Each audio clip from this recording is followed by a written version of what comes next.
আসসালামু আলাইকুম, সবাই কেমন আছেন? আমি মোহাম্মদ সুলতান, মিশরের রাজধানী কায়রো থেকে। আজ আমি কথা বলবো সম্পূর্ণ বাংলায়, মানে বাংলা কথাগুলা বলবো যেন আপনারা বুঝতে পারেন। আর এই কথাগুলা যারা নাকি মিশরে এখন আসেন নাই, আসতেছেন তাদের জন্য।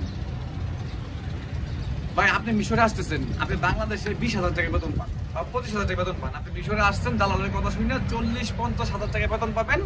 আপনার যে কোনো কাজ, হয়তো জুস ফ্যাক্টরিতে বা চিপস ফ্যাক্টরিতে বা প্লাস্টিক ফ্যাক্টরিতে হইতে পারে। সবচেয়ে থেকে বড় সমস্যা হয়েছে আপনার এখানে এসে মন বসানো। আপনি আজকে বিদেশ করতেছেন বা বিদেশে আসছেন, আপনি যেখানেই যান না কেন, আপনি বাংলাদেশ থেকে আপনি ইন্ডিয়াতে যান বা বাংলাদেশ থেকে আপনি শ্রীলঙ্কায় যান কাজের উদ্দেশ্যে, বা আপনি নেপালেই যান, আপনি মালদ্বীপেই যান, যেখানে আপনি গেলেন কাজের উদ্দেশ্যে, দেশটা কিন্তু আপনার জন্য এক অপরিচিত দেশ, অপরিচিত ভাষা, অপরিচিত সিস্টেম, অপরিচিত লোক সংখ্যা। আপনাকে আগে ওই লোকগুলার সাথে পরিচয় হইতে হবে এবং কি যে দেশে যাবেন এটার সাথে পরিচয় হইতে হবে। আপনি যত টাকা দিয়ে আসেন, যে দেশে যান,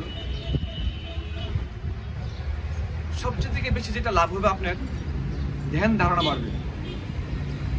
ধ্যান এবং ধারণা এটা যদি আপনার বাড়ে, তাহলে আপনি যে কোনো দেশে যাই কিছু করতে পারবেন।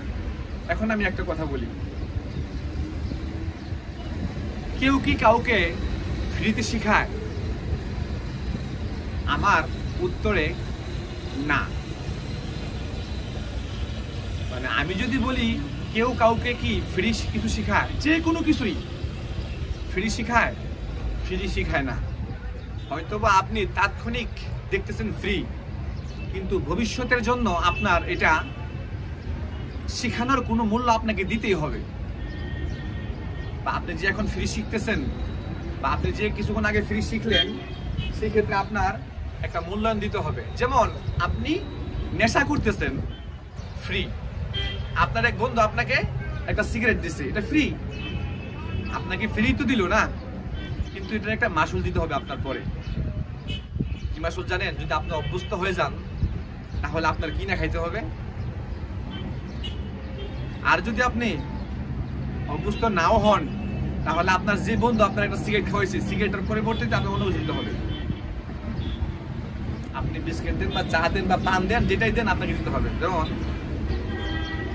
আমরা বাংলাদেশ থেকে আসতেছি, এটা মানে হইল বাংলাদেশে যে আসতেছি, এই যে এখানে এত প্রতারিত হইতেছি দালালের কাছে, এটা কেন জানেন? দালালের কাছে প্রতারিত হওয়ার মানে হইল এটা আমাদের শিক্ষা নাই। কি শিক্ষা নাই? স্কুল মাদ্রাসা শিক্ষা নাই, সেটা না। আমি সেটার উদ্দেশ্য করে বলছি না, তবে এইটাও আছে। আপনার শিক্ষা লাগবে স্কুল মাদ্রাসার, শিক্ষা লাগবে সাধারণ মানুষের সাথে চলাফেরার, শিক্ষা লাগবে আপনি কি করতেছেন সেটা ভালো না খারাপ।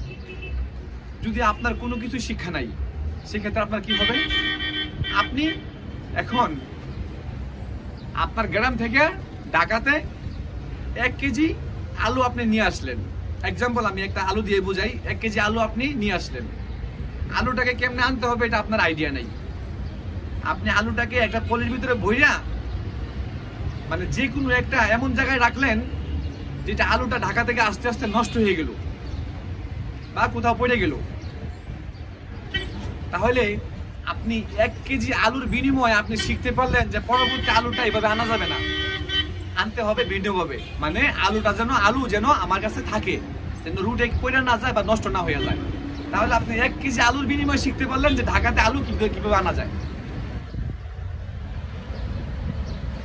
স্কুল কলেজ এগুলোতে পড়াশোনা করলে একটা বিষয় ভালো চেনা যায়, মানে কে কোন ধরনের, কে কোন কথা বলতেছে বা পৃথিবী কিভাবে চলতেছে, এটা একটা ধারণা পাওয়া যায়। এখন আপনি স্কুলে পড়তে গেলে আপনার টাকা খরচ হবে, আপনি সেই ক্ষেত্রে পড়েন নাই বা টাকা নাই, আপনি পড়তে পারেন নাই, কোনো সমস্যা নেই। তাহলে এই যে শিক্ষাটা আপনি নেবেন, এটার কিন্তু একটা খেসারত আছে। খেসারত কি জানেন? এই যে আপনি বাংলাদেশ থেকে মিশরে আসছেন 2 লাখ অথবা 3 লাখ টাকা দিয়ে, আপনি এই টাকার বিনিময়ে শিখতে পারলেন যে না, সবার কথা বিশ্বাস করা যাবে না। আর বাইরে গেলে বা কোনো বিদেশে গেলে আমি কাজ শিখতে হবে, আমার ভাষা শিখতে হবে বা মন বসাইতে হবে। এটা আপনি কেমনে শিখলেন? 3 লক্ষ টাকা দিয়ে আপনি শিখছেন, মানে 3 লক্ষ টাকা দিয়ে আপনি আসছেন, আসে আবার চলে গেছেন বাংলাদেশে। তারপর আপনি শিখছেন কি, আমি কোথাও গেলে ভালো করে আগে জাস্টিফাই করবো আমার কাজ কি, আমার বেতন কি, বা কোনো কন্ট্রাক্ট ফর্ম আছে কিনা, বা ওই দেশের সিস্টেম কিরকম, কি আসে বিষয়। এটা আপনি শিখছেন 3 লক্ষ টাকা বিনিময়, যদি আপনি 3 লাখ টাকাতে আপনি আসেন। এই জন্য বললাম কোনো শিক্ষা পৃথিবীতে ফ্রি না, সেটার প্রতিদান আপনি এখন দেন অথবা পরে দেন, আপনাকে দিতে হবে। আর যদি একবার আপনি শিক্ষাটা নিয়ে নিতে পারেন, তাহলে পরবর্তীতে আপনাকে এই সিস্টেমে বা এই ধারাতে আপনাকে কেউ ঠকাইতে পারবে না। তো যে পর্যন্ত আপনি শিক্ষা না নেবেন সেই পর্যন্ত আপনাকে মানুষ ঠকাইয়ে যাবে।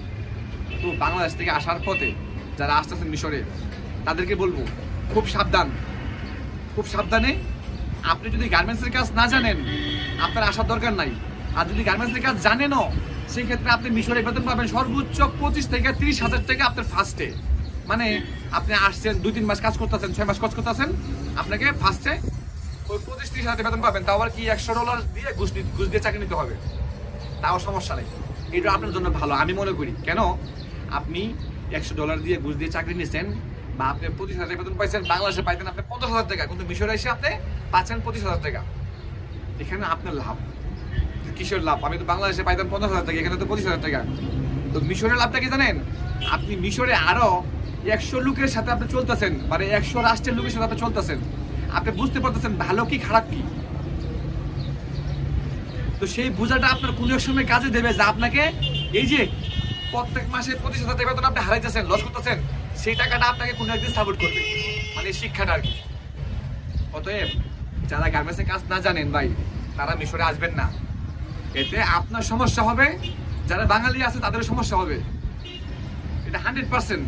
আর যারা কাজ জানেন তারা আসেন, সমস্যা নেই। হয়তো বেতন একটু কম আর বেশি, কিন্তু মিশরে আসলে বিদেশটা জিনিসটা যে মানে কি, প্রবাস জিনিসটা যে কি, এটা আপনার বুঝতে পারবেন। প্রবাসটা যে কি এটা আপনার বুঝতে পারবেন। আমি বলবো যারা গার্মেন্টসের কাজ জানেন কোনো টেনশন না করে মিশরে এসে পড়েন। ভাই আমি তো বাংলাদেশে ভালো বেতন পাই, 30,000 টাকা বেতন পাই, তুমি এখানে এসে কি করবো? বাংলাদেশে আপনি 30,000 টাকা বেতন পান। আপনি একটা কথা বলি, মাস শেষে 30,000 টাকা থাকে কত? মাস শেষে 30,000 টাকা বেতন থেকে আপনার হাতের মুঠো থাকে কত? এই চিন্তাটা আপনি করেন। কিন্তু বিদেশে আসলে কি করবেন জানেন? আপনি 5টা লোকের সাথে কাজ করতেছেন, 5টা লোকের সাথে 3টা লোকের সম্পর্ক ভালো, আপনার সাথে 3টা লোকের সাথে সম্পর্ক ভালো। আপনি বেতন পাওয়ার পরে 3টা লোকের সাথে পরামর্শ করেন, ভাই তুমি কি আজকে এই মাসে বেতন পাঠাইবা? যে হ্যাঁ পাঠাবো, তাহলে আমার টাকাটা ধরো, তুমি নিয়ে পাঠাই দাও। সামনের মাসে আমার টাকা আর তোমার টাকা মিলে আমি পাঠাই দিব, এর পরের মাসে আবার তুমি পাঠাই দিবা। মানে এরকম 2-3টা বেতন যদি আপনার একসাথে হয়, তাহলে কিন্তু এটা একটা ভালো আয় হয়। আপনি বাংলাদেশে আপনি যতটুকু কাজ করেন গার্মেন্টসে, আমার মনে হয় না যে 50-60 হাজার টাকা বেতন আপনি একসাথে, মানে টাকা আপনি একসাথে করতে পারেন 1 মাসে বা 2 মাসে বা 3 মাসে, আমার মনে হয় না। তারপর যদি আপনি করতে পারেন, আপনার ভালো একটা টেকনিক আছে, যদি করতে পারেন তাহলে আপনার জন্য প্লাস পয়েন্ট। বিদেশে আসার দরকার না। যদি আপনি না করতে পারেন একসাথে টাকা, তাহলে আপনি বিদেশে এসে পড়েন। আরেকটা বিষয়, বিদেশে আসলে পরে বা মিশরে আসলে পরে কোনো নারীর নেশা বা কোনো মেয়ের নেশা বা কোনো মেয়ের ফান্দে বা কোনো নারীর ফান্দে বা কোনো নেশার ফান্দে পড়া যাবে না, তাইলে আপনি শেষ। যদি কোনো নেশা অথবা নারীর ফান্দে পড়েন, তাহলে আপনি মিশরে কি শেষ।